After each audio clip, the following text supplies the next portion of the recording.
Welcome to the Elite Real Estate Agents of SEQ podcast, where I sit down with some of the most successful and respected real estate agents working right here in one of Australia's most beautiful and sought-after regions, Southeast Queensland.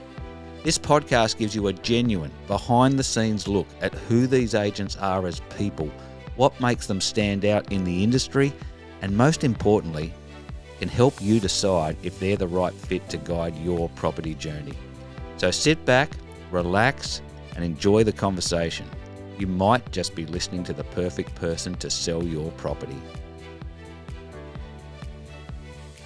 Hello and welcome to another episode of Elite Real Estate Agents of SEQ. Now today's guest is Kelley Rigby, co-founder of Rigby Property Group and a proud Gold Coast local who brings calm, caring and strategic approach to every property journey. Real estate runs deep in Kelley's story. Her father owned and ran a real estate agency on the Gold Coast decades ago, and Kelley quite literally grew up around the industry, helping out in the office long before she was officially allowed to work. In fact, she even joked with me that was probably a little too early and the authorities might even look into it if they as a child labour issue. But fast forward to today, and she and her husband Scott run their own family business, Rigby Property Group, helping clients navigate the property journey with honest advice, clear communication and strong negotiation. Kelley, welcome to the podcast. Thank you so much for having me. No, you're welcome. You're welcome. So you've basically grown up in the industry in real estate. Tell us a bit about, where it started, your dad's agency, where was it, and what you remember from those early days. God, I was probably in nappies. I definitely look, when he started in real estate, I wasn't even a thought. I'm not gonna lie. He started in Victoria, country Victoria, moved to the Gold Coast, and I believe he started in Surfers Paradise, but his first official office that was his own name, so Rod Falk Real Estate, I think the first one was Rod Falk Real Estate, was Broadbeach Waters. So T. Peters Drive, where the old Draculas, so all the locals out there, the very first Draculas ever was next door. Didn't know there was a... There was. There was one that was in a different... It was one prior to, it was in a little, much smaller, so it was there. So he was there from the early 80s, I believe. And then, so that's where I began.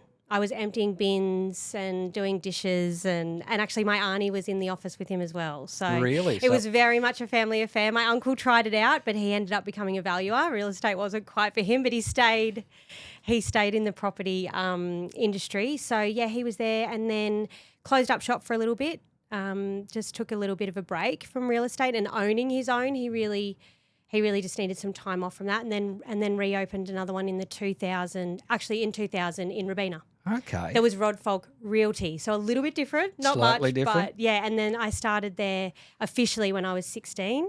Okay. I was the Saturday morning receptionist. Really? It was very important. All right. And I used to cut out all the ads and stick them in the paper. So in the book, so Dad could have a look to make sure that they were all correct. Yep. And go through and highlight at the back of the bulletin all the opens for the weekend for the office, and then redo the window signs. Make sure the windows yes, were right. I was going to say, up to date and under offer and sold and all those kind of things. So that's where I started, and then obviously I did my traineeship through there as well, and got my full license and was Dad's PA for a number of years before I became my own agent. Fantastic. With him as well. It's funny you mention the photos in the windows because they still have them. They do. And I think, who really? I know it's probably just more tradition than anything else. So. And if you have an office, it would look weird if you don't. I think because so. Who now wanders around and goes, I know. Oh, geez, I'll have a look at that one. I know. That's what Dad says. We laugh about it now because obviously he's retired, but we still talk about real estate all the time, and he still comes in and he sort of says, oh, the window office. I said, here's the window office, Dad. It's on your phone and it's called realestate.com. So he's still, back in the day. But so it was an upbringing pretty much. I can see it's industry. Obviously a passion for you, Kelley. Was there you said you started really young and officially when you were 16. Yes. Can you remember a moment when you actually thought, hang on, this is the profession for me? I think it was, look, I did go out of it for a little while, and I tried retail and did other things because I thought, oh, maybe not, let's try other things. I want to make sure. And really, I think it was actually later on in life, probably when we started Rigby Property Group. I know I was in and out of the industry doing like management rights. So I went in to do a lot of body corporate. And then I really think when Scott and I started Rigby Property Group, and I wasn't under like a corporate kind of banner, and I was able to really flourish into doing it my way. Doing it your way. So I got to piece everything together that I learnt from Dad, what to do, what not to do. And then in the corporate world as well, when I was doing real estate under a bigger banner, Yep. and like what they did that I loved, and what they did what I probably didn't align with as much. And then when we built Rigby Property Group, it's when I really went, this is me.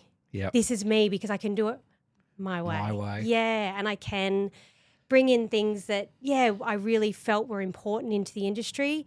And it's funny because it's only 2 years ago, but I've been in the industry for so long. But 2 years ago was really when I felt like I found my place. Yep. Thank you. That's it. Like I always loved it, but I was always something wasn't quite a fit.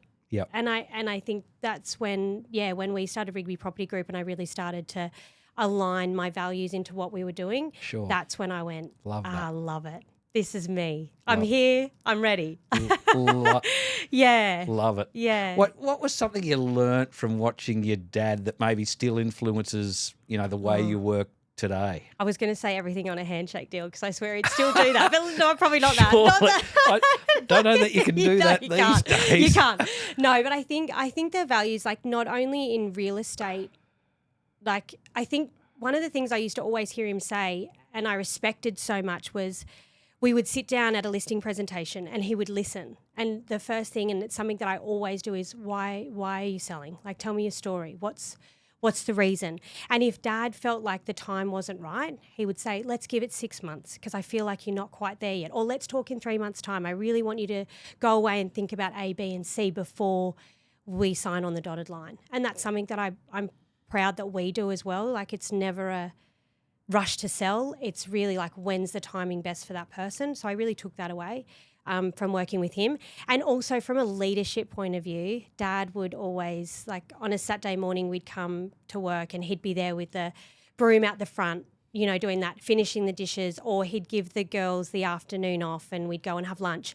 And he would try and man the phones and see how we would go. But as the principal, he would do things like that. And I thought that's a leader that I really always admired, and that's something that I definitely want us to bring into the business. Fantastic. Yeah. What's been the most challenging thing about starting your own agency? Well, I guess with us, we definitely went out on a limb, because we didn't come from a large agency with that kind of reputation, backing us. I had obviously a background in management rights for a long time, so unit and townhouses. Mm-hmm. That was probably the scariest part. It's like, okay, we looked down other options of obviously, partnering up with someone, but we knew our goal was to build our own brand and build our own way of doing things. So I guess having that, and I'm a real estate agent, I'm growing into a businesswoman, same as Scott. Scott's construction coming into a business. So he's really learning his feet in the business side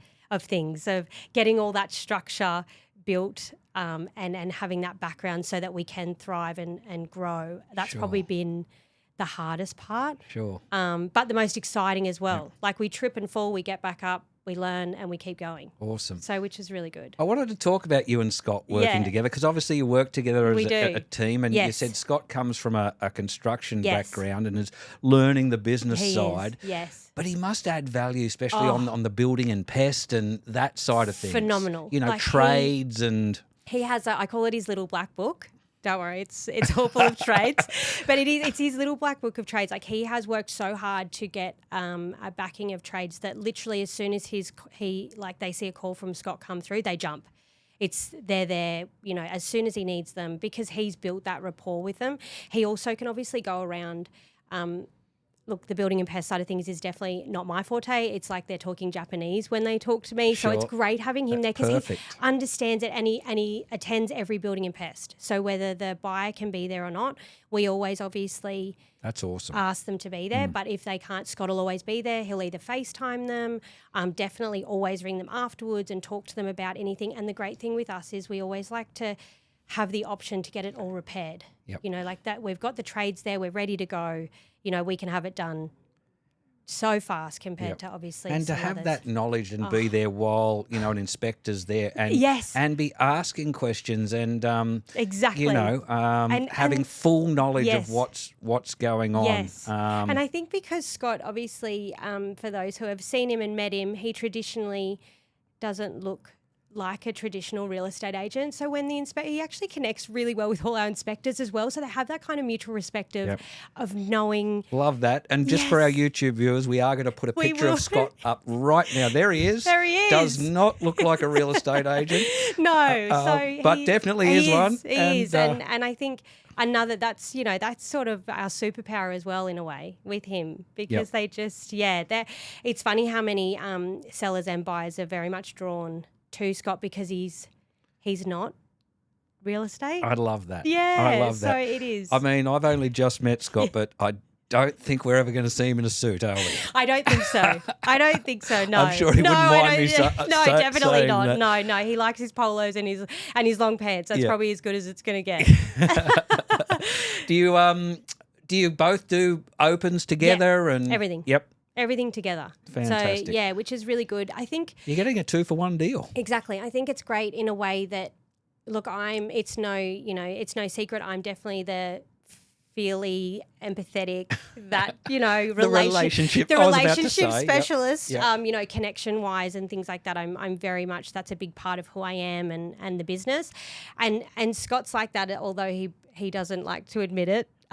He is very much like that, but he's also great with those buyers that just need that blunt, that blunt person to come in and just sit down and have a real, maybe even sometimes hard conversations. He's really good with those, and he connects with those buyers really, really well. And sometimes I don't. Yep. So it's like, it's So great. you dovetail perfectly. Yeah, and it's really good. And Yep. even after an open home, we'll kind of go through and be like, look, that person was really drawn to you. You call them, Yep. and they were drawn. Yeah, so That's it's really it, because good. it's a relationship game Yeah. and people are drawn. It's an energy exchange, and 100%. where energy aligns, Yes. that's where Yep. good things happen. Yeah. And you've got two different energies I know, available. it's amazing. We're very yin and yang, to be Yep. honest. And even with our sellers as well, like we can always tell in a meeting, who's getting drawn to who and who they would rather connect with. And sometimes if we feel comfortable, we'll even ask. Yep. Like, we don't get offended. It doesn't bother us. Like, who would you prefer to talk to on a Sunday or, Perfect. talk to after a Saturday? And if we feel that the seller's comfortable in talking to us about that, we'll always put that forward.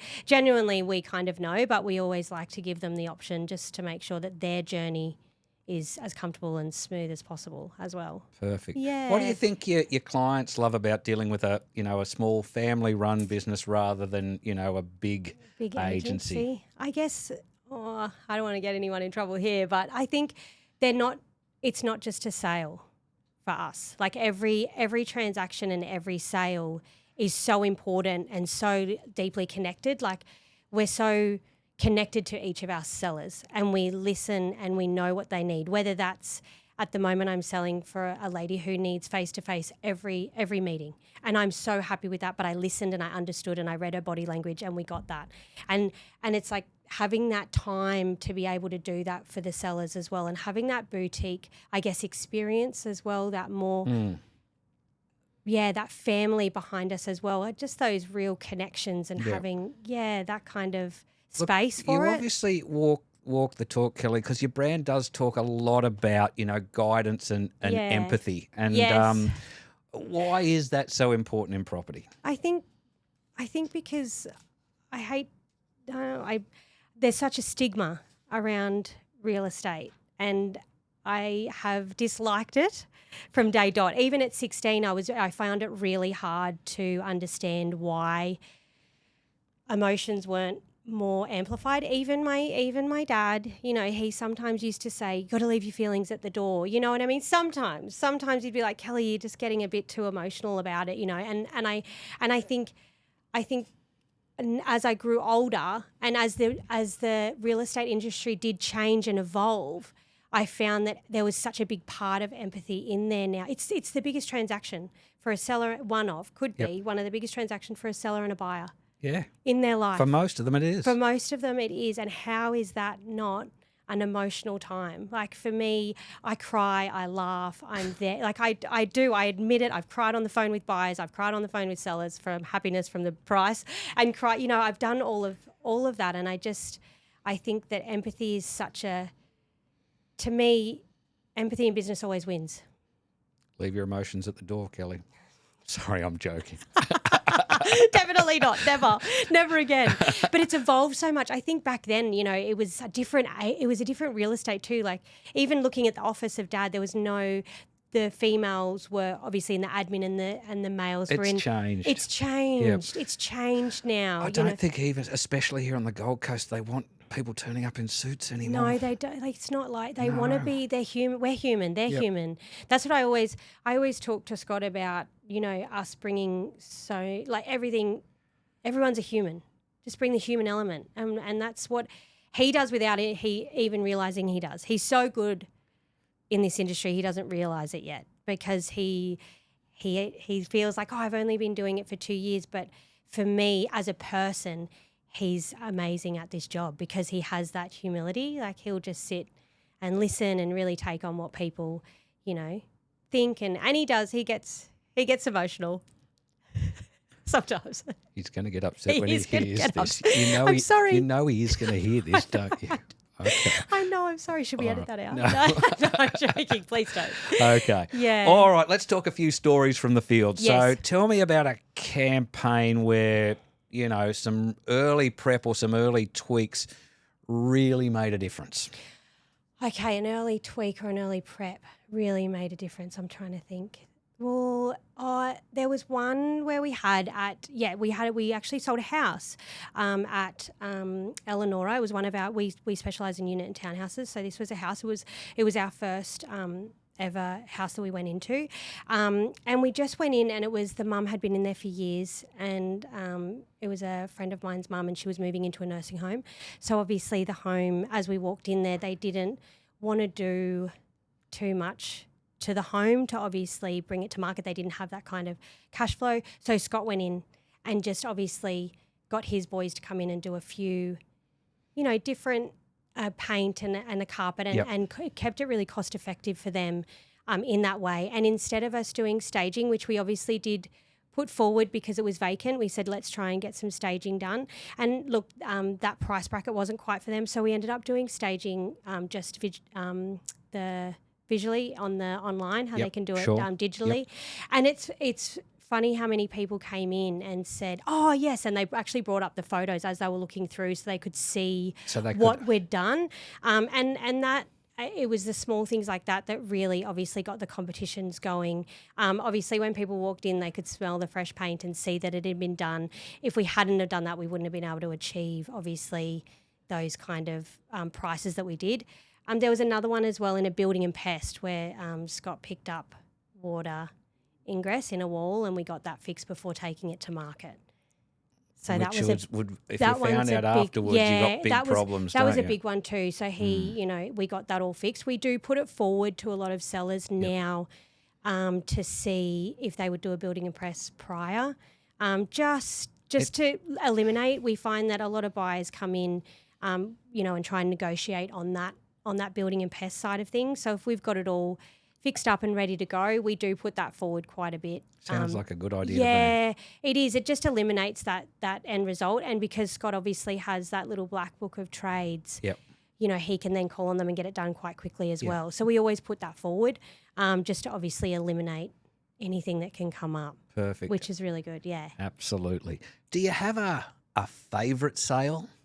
Oh, if you go onto my Instagram, they're all my favourite because I always say this is my favourite sale. I guess the one that comes to mind, it was actually probably one of the most, I had sleepless nights and I definitely got a few more grey hairs from it. But it was one I remember because a family bought into it. So it was an elderly lady that I went and sat down with. I had been referred to her, which is always really nice to get a referral. And we sat down and it was kind of her next step. And I always love that, like when, that's been her home for a long time. And it was really important for her when we spoke that she really wanted to pass it on to, obviously price. Yeah. But she was very, even now we speak after it and she's like, how are they enjoying the house? And I'm like, oh, they're loving it. I'm going to see them tomorrow, to see how it's all going. But that family that moved in have really created a home, and that's them, when I spoke to the buyer, that was going to be them forever now. You know, they've got kids that are going to go to school, and that was their forever home that she could see. And that made a big difference to the seller. It did. It actually did. We obviously got an amazing price, but what was really important to her was who was it? Who was buying it? Oh, well, I'd like to ask you a bit more about that. Do you see that often where the seller has a preference about who or the type of person they want to sell to? I mean, ultimately price will 99% of times, of course, outweigh that. But how often do you see that early on where they're really telling you, I want you to find someone like this to buy it? I think it's more like, I think the hard thing now more so is, and obviously she said that in the initial, like, I'd love a family to buy this so it's their forever home, and it was just lucky that we found them and they were willing to do the price and things like that. But I think now what we find is when buyers are putting in their offers, because obviously there's multiple buyers now, is that I get a story. So it's not just an offer. Yep. For me, when I sit down with the seller and we've got the offers, I'll be like, this is who this person is, this is the background, this is why they're buying it, and we go through it that way. We had a unit for sale, and they were very close in price, and one of the buyers actually wrote a letter, and the seller actually took that. It was a marginally less, but the seller actually took the one that put forward the letter and explained. Wow. Yeah, it wasn't a big difference, but she really took the time to read that letter, and she ended up taking the price, the lower price on the letter. I think you've just given a really important message. I mean, we do have mostly sellers listening to this program, but we do get some buyers as well. And I think a really key important message to a buyer is be open with your agent, but tell them more than less. A lot of buyers feel as though keeping their cards close to their chest is the way to go, but it's the opposite, isn't it? It is, honestly, and that's why we take so much time. Like after our open home, our buyer care is. They probably hear from me more than I want to, because I'll just continue to call them and see how they're feeling, and because a lot of them don't really even now don't understand the multiple offer scenario or don't understand how it all works. So even then, that's when I really start to build that trust with them and I guess break down those walls, because they do have walls up, which I understand. But I think it can really help your position when you're putting offers forward, when you are open with the agent and explain your story. And hey, I'm all for a letter. Like, I'm all for it. It does work. Like, if you've found that home that you want, you've put the best price you can down, and you've come in strong, I would write a letter and just say, can you please pass this on? I love that. Never heard that before. Yeah. Bet with a lot of agents, but I love it. I'm always for it. I'm very much, Because, I mean, it is hard for a lot of buyers out there. It has been for some time, hasn't it? You hear of people who, they'll turn up to your opens and say, we've been out here at opens every weekend for 6 months, and we've missed out 6 or 7 times. I know. I love that. What a great piece of advice. Yeah, I think the more that they can give, and I think practice also. I had a first home buyer, and it was her first time putting in an offer. Now, she was a little bit low, and of course I didn't tell her that, but she was thinking, I don't think I'm going to get it. I don't think I'm going to put in an offer. And I said, just put in the offer and go through the process with me. Yep. Like, go through the process with me. Even have that experience. Yes, and then I can talk you through what a multiple offer is and things like that. And she was so grateful for us. She actually just gave us a Google review because she bought something else, but I was helping her through that journey as well. Even though she missed out on ours, her next journey she rang and we assisted just with questions that she was a bit nervous about and things like that. But she'd already been through it. So she was that little bit more confident to go through the next time as well. What a fabulous idea. Yeah, so it was, I know it's hard for buyers out there. Yep. I do feel for them. It's, Now, look, you're deeply obviously connected to the coast. Yes. But where do you and Scott feel that you're most connected to right now in terms of the area you work in? I know you specialise in townhouses and units, but if you're looking at a specific area of the coast, is there an area you're looking to specialise in? We're probably getting drawn to Robina a lot at the moment, and also I love Varsity. Yep. Varsity has just, and I think, look, Varsity is probably because I do drive through there and there's so many beautiful complexes and there's so many beautiful unit blocks getting built, and that's probably why that part of me gets drawn there. And same with Robina. I mean, there's some beautiful townhouse complexes in there. We are lucky enough to sell in, many of them, but East Lake Robina, it's beautiful. It's right near the Robina Town Centre. It's on the water. It's amazing. The facilities not are far from the beach. You're no, not far onto the highway. Honestly, it's a great suburb. And look, I don't know. Maybe it's because that was Dad's last office. Maybe that's why I'm getting drawn to Robina. I'm not sure, but I didn't getting think. all nostalgic. Yeah, do you ever still maybe. call Dad up for a bit of advice Yes. now and then? Yes. Do you, Of do you course. find it still fits in now? Sometimes. We've got to be careful here because he'll probably He'll listen. probably watch he'll this probably too, so watch I've got this to be as careful. well.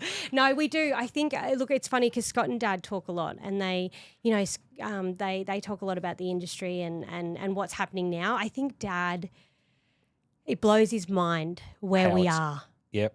Even when we do an appraisal, or if we say we sold a townhouse in a townhouse complex that he knew about 6 months ago, and then we sell another one 6 months later, and we tell him the price, and he goes, "Hang on, 6 months ago, He wouldn't have seen markets like this in never." his day. So he doesn't. He No. can't. So the advice sometimes we nod and smile and say thanks, Dad. We appreciate you so much. But it's very. He hasn't seen a market like this ever. Yep. Ever where it grows so quickly, ever where, it's, the buy. I remember we would do open homes and him and I, and we'd have one buyer and you'd hold on to them for grim death because it'd be like, Otherwise, we're not selling this thing. Yeah. Yep. and it'd be three, you would get to that, it would take 3 months to sell it, Yep. if not longer sometimes, that's a tough market. Yep. And I think that's where the buyer care for us comes in. Yep. Because they're still your customers. Yep. Buyers are still your customers. They're not to be thrown away, Yeah. just because there's abundance of them, Yep. there might not always be. And I think there's probably agents out there who neglect that Yes. to their detriment, that Yeah. a buyer will become a seller. Yeah, exactly someday. right. Yeah, exactly right. And I think, they're still human and they're going through a big process. So I think that's a great thing. The one thing we probably do not see eye to eye on, Dad and I, is he was an auctioneer as Yep. well. And we don't do auctions. You won't do auctions? We don't do it. No. No, we're not. We just don't believe, we're just not your auction agents. We don't Fair believe in call. it. And so I think if anyone comes to us, we always sort of say, well, look, this is the way we would do it, and this is what we see in the market works And this really is why. And this is why. Yep. And then if they're still, that auction's the only way we want to do it, we're just not their agent. And that's okay. Fair call. And that's okay. There's auction they who do fantastic and do a great job and get great results. Yep. It's just... And if that's what you want to do, go with then them. that's exactly. So Dad, don't worry, Dad and I have those discussions, I'll say, about auctions. So, Fair call. Yeah. Fair so that's, call. yeah. All right, a couple of numbers. Okay. How many properties do you think you've sold throughout your career? Oh, gosh. I wouldn't even... Oh, it'd have to be... All right, how many in the last 12 months? Oh, yeah, okay, 32. You knew that straight Yeah, off the I top knew of that your head. one, but not the whole. I couldn't even imagine how many. 32, that's decent. Yeah, That's more than decent. We're really proud of, because we have, Yep. come out of the blocks, as a new agency. Love that. So we are, we're really proud of how we're Okay, doing. highest price you've sold a property for? In the last 12 months, I wouldn't know forever, but the last 12 months, ours was 1.450. Yep. Yeah. Okay. Yeah. The highest you've got over asking? Oh, that would have to be, I'd say about 80,000 over asking. Yep. Yeah. And as a percentage? Oh, I don't know. Don't know? No, I think I failed maths. Okay. I wish Scott was in here. He would know He'd that. know that. He would He'd know know the that. numbers. He's the numbers guy. Right, fair call. All right, time for my quick fire round. Okay, go. One word to describe your negotiation style. Strong. Weirdest thing you've seen in an open home? 2 dogs in a pram. 2 dogs in a pram, yeah. and they left them there. Yeah. Oh, no. They did not. But they came up the lift and they were there in the 1-bedroom unit. So that was a Okay. little bit strange. Funniest or most unusual question you've been asked by a buyer? Can I run my fitness regime in the gym in the body corporate, like my company in the body corporate gym? Really? No, that's probably the oddest one I've had. Like he wanted to run his business through Out the of gym, there. so he didn't have to Pay do for rent. rental. Yeah, that was very odd. Oh, yeah, that's wow. probably the weirdest. Okay. Have you got an agent pet peeve? Something about the industry or buyers or sellers that you just think, oh, do I have to go through this again? Oh, probably lack of trust. Yep. Where they see you as that. Yes. That'll always be. That'll Yep. always be my pet Well, what peeve. is the biggest myth about real estate agents? I think that we're all the same. I think where I understand that the industry's got a somewhat, stigma around it, but we're not all the same. Right. Yeah. Now, you've listened to a couple of my podcasts before, so you know this question's coming. Everyone always struggles with it. But if your real estate career was a movie or a song, what would the title be? Feelings first. Can it be as short as that? Sure. I think so. Absolutely. Absolutely. Yeah. All right. Couple of closing questions for you. please. All right. What's your top piece of advice for homeowners thinking of selling? Your number one piece of advice? Sit down with as many agents as you want and go with your gut. Go with someone who you trust, and you will trust through the process. Because if you don't have that trust, then I don't feel that it'll go smoothly as you like. And you might not get the result you want. Yeah, I think always go with your gut, and I would interview as many as you want to. Sure. Yeah. All right. And if someone is listening to this or watching this podcast today and are thinking about working with you and Scott, what would you want to say to them? This is your chance. Oh. Tell them what you'd like them to know. I guess if you are thinking of selling and Scott and I are privileged enough to come and see you, sit us down, have a chat with us, have all the questions ready. And I guess, like I said, get a feel for us. We are not the average agent, and we are very boutique. And I think we pride ourselves on communication and getting the best results for you, listening. So I think if those qualities and values are something that you're looking for, that's definitely what we value in our business.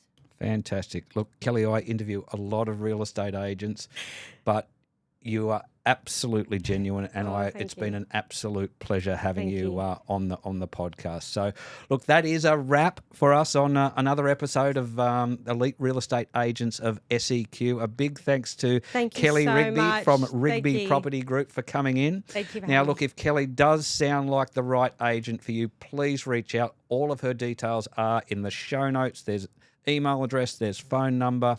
Jump in there, give her or Scott a call. You saw the picture of him. They'd love to have a chat and love to help you sell your next property. Or even if you're a buyer and need a bit of advice, they'll do that as well.